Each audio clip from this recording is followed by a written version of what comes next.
Ito ang mainit na balita na siyang dapat malaman ng taong bayan at ito ang usap-usapan sa mundo at trending sa social media. Pero bago tayo magpatuloy, kung bago ka pa lang sa aking channel ay huwag mo nang kalimutan mag-like, comment at subscribe para palagi kang updated sa mga susunod nating video. Akbayan Party List Representative Percy Sindanya ibilalandra ang mga dala-dala niyang snacks na piatos para sa ginanap na initial hearing ng House Committee on Justice kaugnay sa impeachment complaints laban kay Vice President Sara Duterte kahapon, March 25. Sa kanyang Facebook post, makikitang may dala-dala siyang paper bag mula sa kilalang restaurant na Mary Grace at sitseryang piatos na kulay green. Dala-dala niya ang mga ito bilang pang-asar sa Vice Presidente. Tila ginawa niyang comedy ang ginanap na hearing. Ito ay pagpapakita lamang na walang respeto itong si Percy. Agad naman itong nabalitaan ni Eloy Bugris at muling binanatan itong si Percy. Malulupit na banat ang natanggap ni Percy kabilang na dito ang kasamahan niya na sina Jokno at Laila de Lima. Mga kababayan, ano ang masasabi niyo dito? At para sa karagdagang detalye, narito at panoorin natin ang full video. Nagkiniliwi ang itsura sang iyo di mga sapat kung hindi bid naman sila mga patay huya ka kung disente kag totoo hindi na sa cooking show kag hindi dog show ang bilat sing Eloy mo ka Percival nga kapal mo kag may mga bitbit ang iyo di tos ang payatos isaksak sa bunganga muy gato Percival ang lahat ng mga bata ang bilat sing Eloy mo ikaw ang ginagamit nga panakot sa kanila. Tinatakot ang lahat ng mga bata para matulog yun di po pag after sa kanilang screen time. Ang muka mo ang ginapanakot sa mga nanay ang yun di anong ginabit-bit-bit mo gato? Sampiatos ang bilatsing Eloy ka. Abi ano ka ga-advertise sa sampiatos ang bilatsing Eloy mo? Yan ba ang tinatawag natin? Nga hindi dugso na gamu-amo ning gaman nga dilima ikarong tinampa ang bilatsing Eloy mo. Bit-bit-bit mo ng alpot nga sa dilima tapos kaput-kaput mo sa ganito masapiatos kay pinungkoy sa piatos. These are the people that wants to impeach our Vice President, does not even know how to practice decency. Tsura sa mga bilatsing Eloy Percival, tinatawag ka na ngayon ang ka sa horror house. Galit na ang horror house sa iyo ang puta kasi hindi ka ga-report for duty. Marami na sa mga bata ngayon hindi natutulog tuwing alauna ng madali ng alauna ng hapon. Walang kinakatakutan, ikaw ang inaantay ang ka. Dapat ang mukha mo talaga ipakita sa mga bata para magtulog sila, Percival. Ikaw ang taong kulunatnet na nagastaring bilatsing Eloy mo sa mga peryahan. Lumayas ka sa peryahan. Nag-ano ka ran away. Kung ginapangita ka na Percival, anong ginapretend mo? Nga miyembro ka sa impeachment. Nakailang ang nagbuto sa yuga. Representative ka. Programo representative ka. Inampuyong representative ka sa mga bages. Ikaw ang representative sa mga malignong bangos kag salmoniti. Representative sa kana. Representative sa parte bilatsing Eloy, isa lang yung parte nga meron ka Halloween party ka lang. Ambisyoso ning bilatsing Eloy kung hindi ka pa gani libat nga amo ka pa daw na stroke ya ba. Ang ngipin mo sa taas ay anim tapos sa baba nga ngipin mo 3. Anong pinagmamalaki mo yung party? Party list. Anong party list mo Percival? Hoy Percival, isa lang ang party mo Percival, Halloween party. Wala nang iba. Ari ang bilatsing Eloy ning tsura sang kugtong buka purya gaamo pa matani Percival. Ako ayaw ko talaga manlait guys. Kasi ayaw ko talaga nga ma-minus 1,000 na naman ko sa heaven. Pero pinipilit ko sa mga iyo mga makakapal ang muka. Sino ang maniwala sa iyong bilatsing Eloy ka nga wala ka kasalanan sa mundo Percival? Maitim ang iyong gilagid, maitim ang iyong bibig. Bilatsing Eloy ka tapos kirat mata kapag aamo ba ka? Sino maniwala sa iyong bilatsing Eloy between you and Sarah?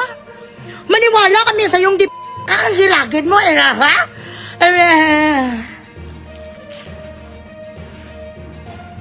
Tapos itim ang bibig mo. Ang gusto mo maniwala kami, ala grabe si Percival. Percival, congratulations. Dumala si Percival ng piyato sa impeachment, grabing impact. Grabe ang impact talaga doon sa impeachment. Lahat ng tao talaga naniwala kay Percival. Imagine, nagdala sa sangbusang piyato. Sino ba naman ang gadala ng piyato sa impeachment? Wala naman may nagadala doon. Pero, Si Percival ang lakas sa loob ni Percival, yun talaga ang pinaka-ebidensya talaga sa impeachment. Yung piyato sa dinala ni Percival, kaya maitim ang gilagay kag maitim ang bibig. Yun talaga ang napatalo kay VP. Oo, ang padala yun ng piyato sa pa-picture, pa-ambilat sing iloy. Gaganar, ang bilat sing iloy ka nga sapat ka. So, ang pagdala mo sa piyato, ano? Nanalo kayo? Pinaka-ebidensya ang piyato sa kung ano ka ba? Kung sa baba mong ka? Ganon ka man wala laman ang utak mo, Percival. Ang bilat sila, grabe talaga si Percival, day. Alam niyo nung dinala niya talaga yung piyato sa pa-picture sa si Diliman, nanalo ka agad ng kaso, day.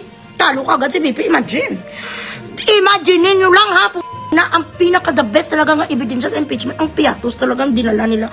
Ayan ito sila ang mga bilatsing iloy ng mga sapat. Sandali lang. Ariyo ang mga ayan sila na.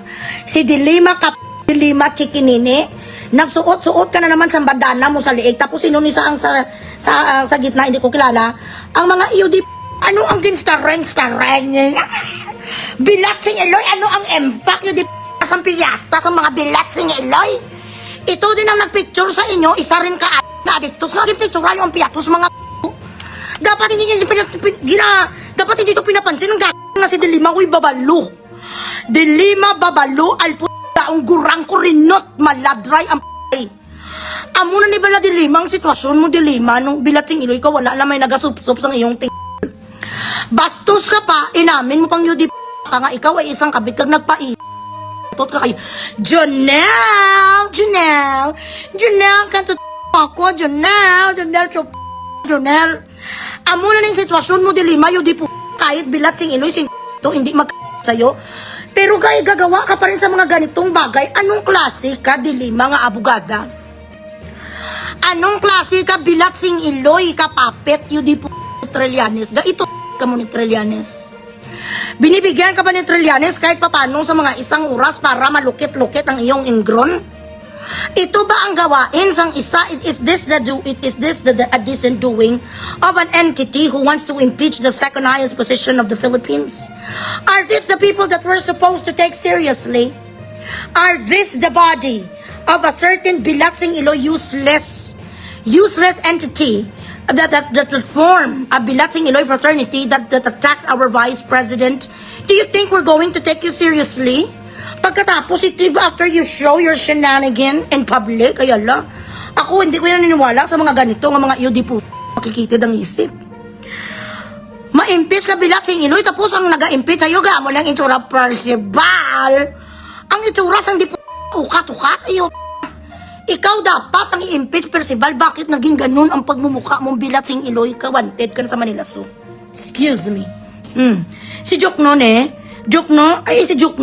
wala ka nagapataha sa buong Jokno, no? Naman si Jokno, nagkapot-kapot ka man. Napaayos mo na ba ang ngipin mo, Jokno, chill. Matalino ka sana, pero bilatsing Iloy ka pala ka NPA din. Napaayos mo na ang ngipin mo, napapapalaksis mo na katulad kayo ni Llamas. Ito ang mga gusto ninyo, nga mga tao nga ilagay bilatsing Iloy sa sa posisyon nga ang ngipin gani sa mga hindi nga sila responsable. Hindi nga nila mapagabot, di pa ang ngipin ni Jokno do 1 kilometro, malaba ang bilatsing Iloy. Malaba pa ang ngipin mong sapat ka sa buhok sang ni Maria Clara. Na ano-ano ka, Jokno? Ayala, I didn't know that this is actually your league. You're not supposed to be putting yourself here in embarrassment after all this time trying to lobby for anti-corruption and all. You end up being this bilatsing Iloy joke? Oh my God, what a shame. Maraming salamat sa inyong walang sawang panunood. Kung meron kayong komento at suggestion, mag-comment lang kayo sa comment section. Para sa mas marami pang video na katulad nito, huwag kalimutan mag-subscribe sa Iloy Bugris Official. As always, maraming salamat sa inyo. And goodbye.